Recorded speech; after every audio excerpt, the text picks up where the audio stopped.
সকলোলৈকে নমস্কাৰ জনাইছোঁ।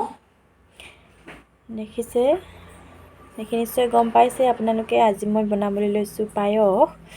অকণমান পায়স বনাওঁ। ছোৱালীৰ দাঁত সৰুৱাই অনাৰ বাবে তাই ইটো সিটো বস্তু মানে চুবাবলৈ ভালকৈ অলপ ভয় কৰিছে। সেইবাবে দিনত ভালকৈ ভাত নাখালে। সেইবাবে ভাবিছোঁ কোমলকৈ পায়স অকণমান বনাই দিওঁ।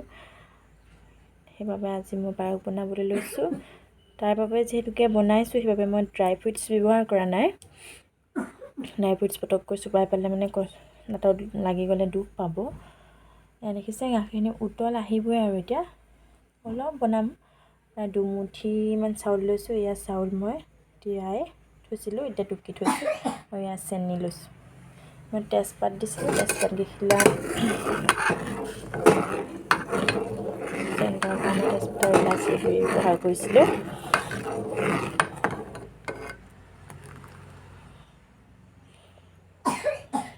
গৰু গাখীৰ হয়, গৰু গাখীৰ পায়সখন ঠাণ্ডা কৰি দিম আৰু গৰম বস্তু যিহেতুকে খোৱা নাই। এয়া দেখিছে গাখীৰখিনি উতল আহিবলৈ আৰম্ভ কৰিছে। দেখিছে গাখীৰখিনি কি ধুনীয়াকৈ উতল আহিছে।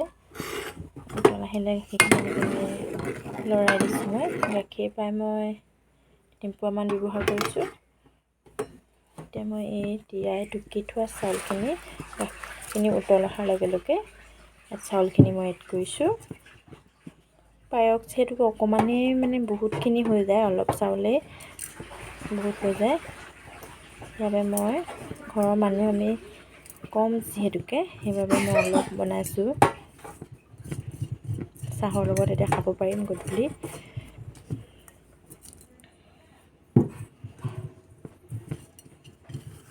আপোনালোকে যদি মোৰ ভিডিঅ'বোৰ চাই ভাল পায় তেনেহ'লে প্লিজ চেনেলটো ছাবস্ক্ৰাইব কৰি বেল আইকনটো প্ৰেছ কৰিব। তেতিয়া মোৰ নতুন ভিডিঅ'বোৰ আপলোড দিয়াৰ লগে লগে আপোনালোকে ন'টিফিকেশ্যন পাব। ন'টিফিকেশ্যন পালে নতুন ভিডিঅ'বোৰ চাব পাৰিব। আৰু লাইক কৰিব, লগৰবিলাকৰ লগত শ্বেয়াৰ কৰিব। এনেকৈ মই এতিয়া লৰাই থাকিম।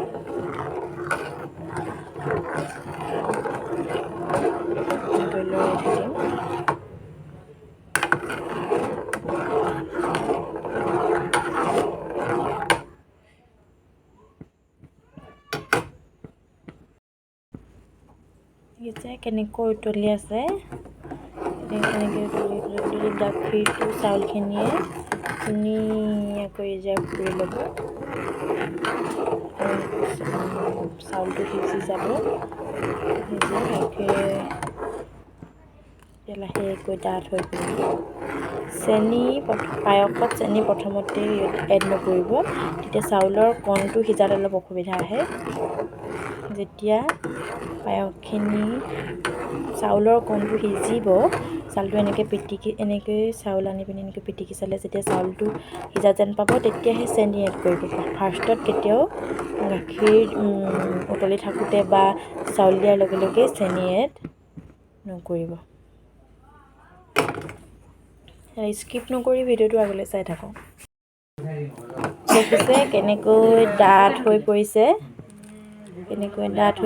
এনেকৈ পায়সখিনি এনেকৈ সিজিবলৈ আৰম্ভ কৰিছে লাহেকৈ চাউলবিলাক। এনেকৈ এতিয়া পায়স আমাৰ অলপ পিছত তৈয়াৰ হ'বই আৰু। আমাৰ এনেকৈ চাউলটো সিজিবলৈ আৰম্ভ কৰিছে। এনেকৈ চাওঁচোন বাৰু এতিয়া সিজিলে নে নাই সিজা।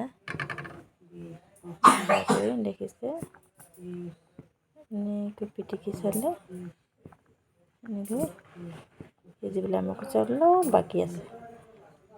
এতিয়া মই চেনি নিদিওঁ আৰু অকণমান সিজিলক, কণটো সিজিলক। তাৰপিছত চাউলো আমি সেইটো কণ বুলিয়েই কওঁ আমাৰ ফালে। আমি সৰুতে সেইটোৱে কৈছোঁ আৰু চাউল তাৰমানে মজাটো আচলতে অলপ বেছি দেৰি দিয়াছিলে। যিহেতুকে এতিয়া মই দোকানৰ বজাৰৰ পৰা কিনি অনা চাউল, পুৰণা চাউল যিহেতুকে অলপ দেৰি লাগে। বহুত সময় তিয়াই থ'লে মানে কণটো কোমল হৈ থাকে, মজাটো তেতিয়া সোনকালে সিজে।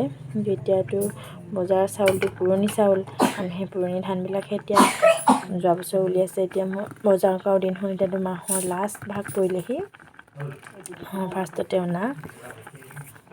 এতিয়া দেখিছে কেনেকৈ এনেকৈ উতলি সিজিবলৈ আৰম্ভ কৰিছে। এয়া দেখিছে ধুনীয়াকৈ চাউলৰ মজাটো সিজি আহিছে। এতিয়া মই চেনিখিনি এড কৰিছোঁ। চেনিখিনিৰ পৰা চেনিটো গলিলে পানীৰ নিচিনা হ'ব অলপ। সেই পানীটো মানে যেতিয়া ওলাই হেৰি হ'ব ডাঠ হৈ পৰিব, তেতিয়া পায়স আমাৰ তৈয়াৰ হৈ যাব।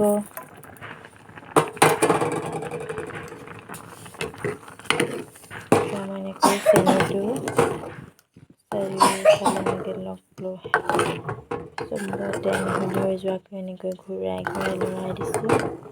আচলতে এইটো পাকহে শুদ্ধ বুলি কয়, ভাতৰ পাক এইটোৱে, মানে এইটো পাকত ঘূৰাটোৱে শুদ্ধ বুলি কয়। এইটো পাক ঘূৰাব নালাগে।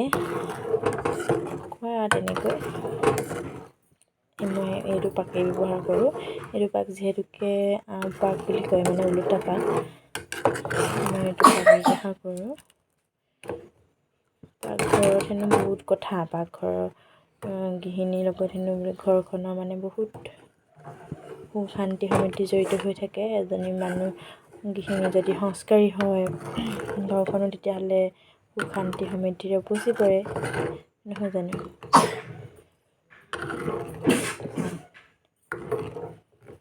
দেখিছে কেনেকৈ চেনিৰ পৰা পানীটো ওলাই লাহেকৈ অলপ পানী নিচিনা হৈ পৰিছে। আগতে ডাঠ হৈ পৰিছিলে, নহয় জানো? এনেকৈ অলপ ডাঠ হ'বলৈ দিম। চেনিৰ পানীখিনি অলপ ডাঠ হৈ পৰক, তেতিয়া চেনিটো ধুনীয়াকৈ সোমাই পৰিব পায়সখিনিৰ ভিতৰত।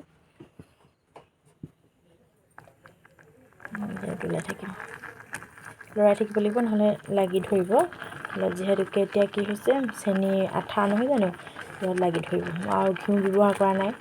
ঘিউ ফ্লেভাৰটো ছোৱালীয়ে ভাল নাপায়, সেইটো মই স্পেচিয়েলি তাইৰ কাৰণে বনাইছোঁ। দেখিছে এয়া সুন্দৰকৈ আমাৰ পায়স তৈয়াৰ হৈ গ'ল। চাউলৰ দৰে চাউল হৈ থকা নাই, ভাতৰ নিচিনা হৈ থকা নাই। ধুনীয়াকৈ পায়স আমাৰ ৰেডি হৈ গ'ল। কালাৰটো দিছিলে, কালাৰটো কি সুন্দৰকৈ কালাৰটো উঠিলে। কোনোবা এটা বস্তু বনালে, যিকোনো বস্তু বনালে ভাল হ'লে বহুত ভাল লাগে, নহয়নে মনটো? আলহী আহিলে ভালকৈ বনাই খুৱাব পাৰিলে, বহুত যদি টেষ্টি হয় কিমান ভাল লাগে, নহয় জানো বাৰু? আমাৰ এতিয়া পায়স তৈয়াৰ হৈ গ'ল। এতিয়া আমি এনেকৈ নমাই থ'ম। পায়সখিনি মই গেছৰ ফ্লেমটো অফ কৰি থ'ম। এয়া দেখিছে পৰিৱেশন কৰি ছোৱালীক দিবৰ বাবে এয়া মই প্লেটত উলিয়াই থৈছোঁ, ঠাণ্ডা হ'বলৈ দিছোঁ অলপমান। দেখিছে কি ধুনীয়া হৈ পৰিছে, নহয়নে? কালাৰটো দেখিয়ে খাম খাম লাগিছেনে বাৰু? যদি মোৰ পায়সৰ ৰেচিপিটো ভাল পাইছে, একো মই ব্যৱহাৰ কৰা নাই, ঘিউ ব্যৱহাৰ কৰা নাই, হ'লেও কালাৰটো উঠিছে, ধুনীয়া হৈ পৰিছে কালাৰটো। আৰু ড্ৰাই ফ্ৰুটছে ব্যৱহাৰ কৰা নাই, যিহেতুকে তাই নোৱাৰে। ল'ৰা ছোৱালীয়ে খাব নোৱাৰিলে কেনেকুৱা লাগে, নহয় জানো বাৰু? সিহঁতিয়েইটো আমাৰ বাবে সকলো। তেতিয়াহ'লে আজিলৈ মোৰ ভিডিঅ'টো সামৰিছোঁ। অন্য এটা ভিডিঅ'ৰ সৈতে কালিলৈ পুনৰ লগ পাম।